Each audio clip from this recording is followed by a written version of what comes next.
Welcome back, you filthy exiles. Sorry, Yancey and I were just slinging insults at each other, so it's got me all riled up for this one. So, alright, if you've been living under a rock, this video is for you. If you've not, then, whatever, you can watch the video anyway. The first manifest, or the balance change manifest, has come out for Path of Exile 3.17. And I gotta say, there's some really interesting stuff. This is actually going to be split into two videos. This is going to be a really brief one, and then we're going to dig into this hit-based spellcasting, because there are some big changes coming into the game, which are actually pretty good. I don't see any real issues with some of the buffs and nerfs that are coming in, but we'll go through that in a bit more detail. So, just sort of going into this, and straight away, just diving straight in. So, it looks like there's an overall rework that's coming into spellcasting skills. I actually noticed this is really weak last league when I tried to play like a Hellfire Spellslinger with Fireball and different things like that, and it didn't feel very good. So they're basically looking at things like Flame Blast and Lightning Tendrils. Funnily enough, Ice Spear they've buffed up. We'll talk about that in more detail in the next video.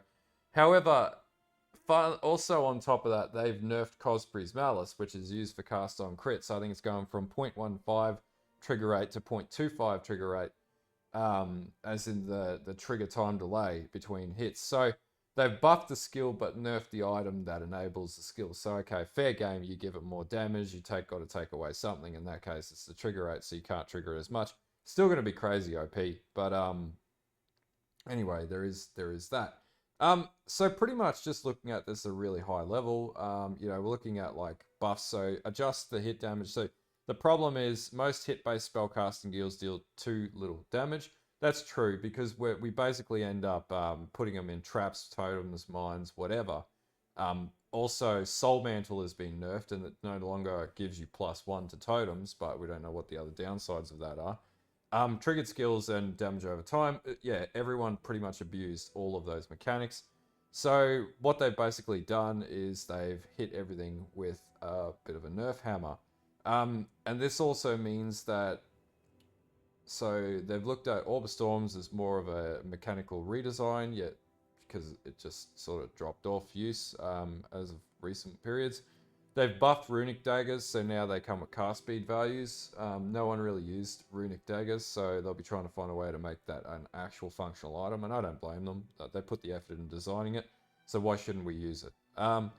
Flame Blast, so we might be looking at a resurgence of Flame Blast, which used to be, Pizza Totems used to be a really cool thing, and Pizza Blast builds used to be pretty cool. They're huge in like the early leagues of POE. All screen AoE, like fire blasts and things getting nuked, so Pizza Totems could be a thing again. Lightning Tendrils, pretty cool skill to it, but anyway, going into it, they've removed a heap of threshold jewels. So in reading through the notes, they basically, in that Act 5 area where you get all the threshold jewels, they've removed those jewels. Honestly, nobody used things like Rapid Expansion, but Ground Slam has been buffed, so my plan to play Ground Slam totems is actually coming to fruition. It's been buffed. It's got big AoE now, and it's going to be great. And Cleave.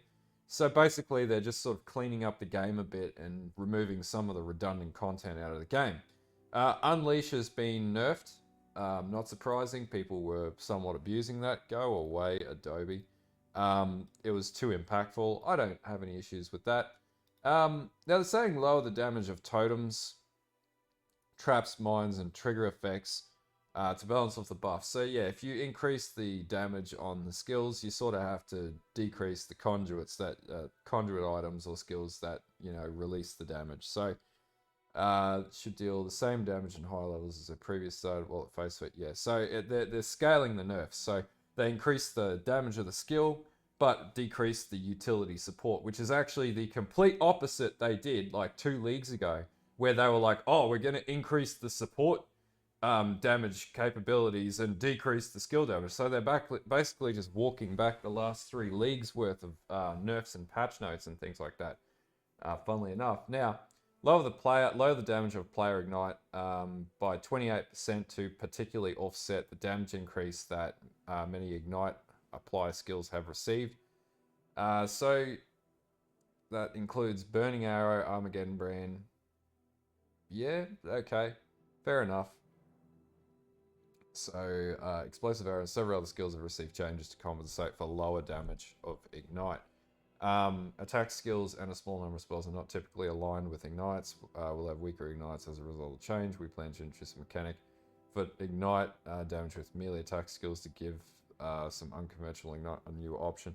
Yeah, so, you know, I was looking at sort of, you know, if you could play Tectonic Slam Ignite, like, that'd be really cool. And potentially that's a possibility here. So they're basically just rebalancing the way that Ignite works within builds.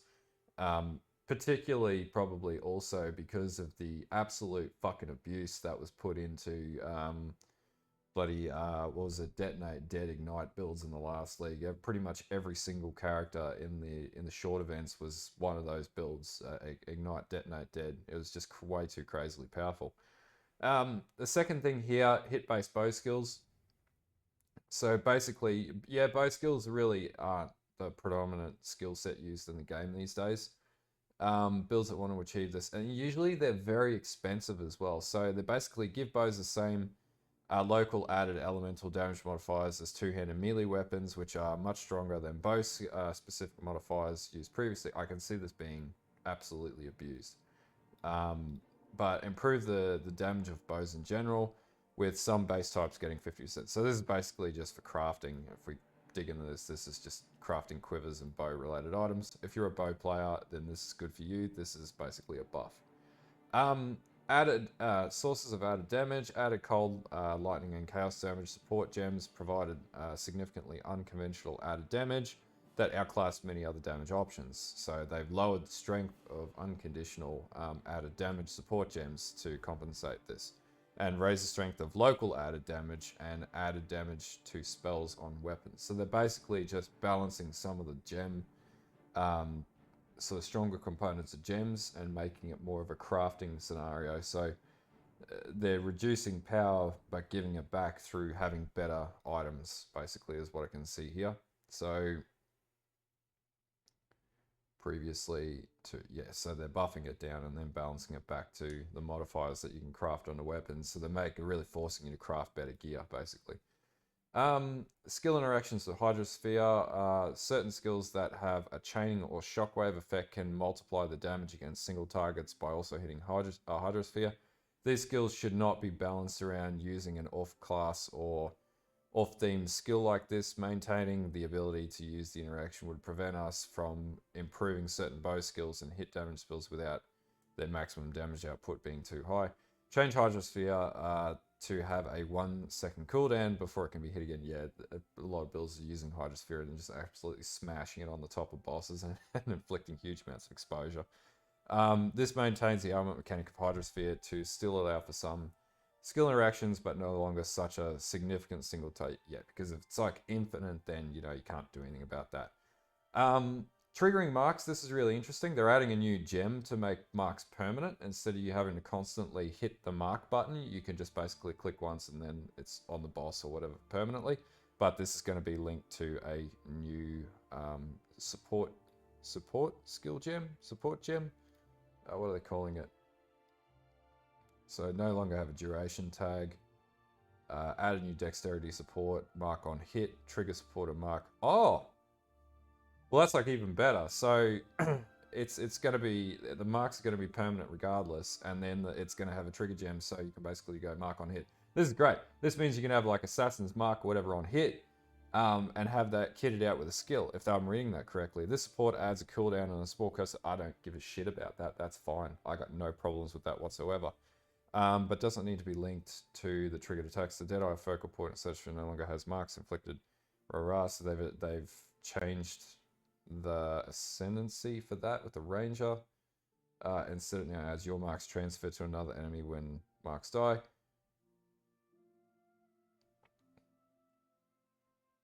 So the influence modifiers that trigger a mark when you hit a rare enemy. So rings, for example, Shaper rings, they're being removed from the modifier pool. Alright, so that's going legacy. That's actually really good. This opens up possibilities. Like with my Ground Slam totem build, I can now put Assassin's Mark out and constantly have it proccing on a boss. With that minimal cooldown that they're suggesting here. you know, I've got no real issues with that, and I actually think that's quite good.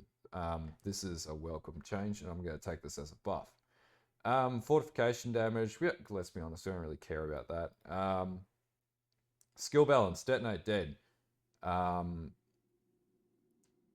Yeah, this was a weird one. So, detonate dead builds were just dominated this league.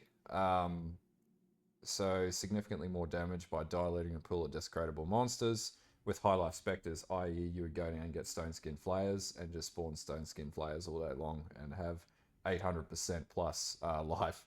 Detonate dead builds that then scale ignite based off that damage and then the enemy monster damage as well, and it'd just be ridiculous, which is why it was so powerful. So the changing desecrate dead to have a fixed chance to spawn a specter corpse. This means detonate dead's damage should be more consistent based on which area of the game you're in. This also means that there are no incentives to bring multiple different high life specter varieties, although you still benefit from bringing one high life specter. So it's not a huge like monolithic change. Desecrate and Corpse Walk now have a static 15% chance to spawn a specter corpse. So yeah, okay. So they're just reducing the rate of which you spawn your own specter. That's all that really is. So you can't just absolutely spam. Seismic Trap, getting nerfed. Slightly improved the damage coverage of the skill while lowering the damage growth. But yeah, so let's just look at this. Let's call it what it is. Nerf. Toxic Rain dominated with Champion. So it looks like they've just reduced this. Yeah, they've nerfed the fuck out of Toxic Rain. Still going to be powerful, but probably not as powerful. Unique items. March of the Legion, so they've reworked this to a limited number of blessings you can have to one. Oh, well, that's going to fuck some people up. Because you could basically run an extra 4 auras and just use it like Flask and just go boop, boop, boop, boop, boop, boop, boop, boop, boop. So now they've made it so you can only have 1 up. So really, like, that's a bit shit. But you know what? People were abusing. I can't remember which build people were using that on. But there were quite a number of builds that were abusing it. So anyway, I know one that was actually, oh geez, Smite builds, armor stacking Smite builds were using it pretty heavily. And achieving like a billion DPS, I think, was the highest level of damage I saw with that. So that's not too bad. Shade Form, yes. Replica Eternity Shroud. This is to do with the infinite stacking trauma jug that people were running, where you'd wind it up and basically have infinite damage. So they're removing that, so it's a cooldown and there's no overlap anymore, so you don't constantly have Shade Form up and take no damage from trauma. So and run a Bright Beak and then just go whoa, whoa, whoa, whoa and do a billion damage. So yeah, that makes sense. Strength of Blood from Lethal Pride, incorrectly scaled modifiers like 100%. Yeah, that I think that might be because of the leech break in the game as well. So that'll be stopping people from maybe not. Anyway, it looks like they're targeting some abused mechanics from this past league. Dancing Dervish is getting a rework. Honestly, don't really care about Dancing Dervish. Very, very underplayed skill anyway. Same with Puritify, or Perfidy, Dread Banner. No one really cares. That item rarely drops in the game anyway. That was like that was a Delirium specific item. And it looks like they're nerfing Void Fletch as well. Review of damage of Void Fletch arrows. The balance is still being reviewed in comparison. Yeah. Honestly, Void Fletch is like the best item for any bow-based skill. But yeah, anyway, look, as an overall, I actually really like this patch. I think it's going to be, or at least the manifest is indicating there's going to be some good stuff. I'm going to have a second video that's going to go up. We're going to look at this hit-based spellcasting. I've dumped it into MS Word, and there's some significant buffs coming to some skills. I'm still in the process of working through and just sort of outlining where shit's going up in damage-wise. But anyway, we'll get to that point when we get to that point. But yeah, anyway, if you don't want to read the manifest, there you go. I've read it for you and explained it in certain areas. Hopefully I'm not too crazy with this, and yeah, if you like this video, like and sub, and follow the Twitch channel, and until next time, have a good one, and bye.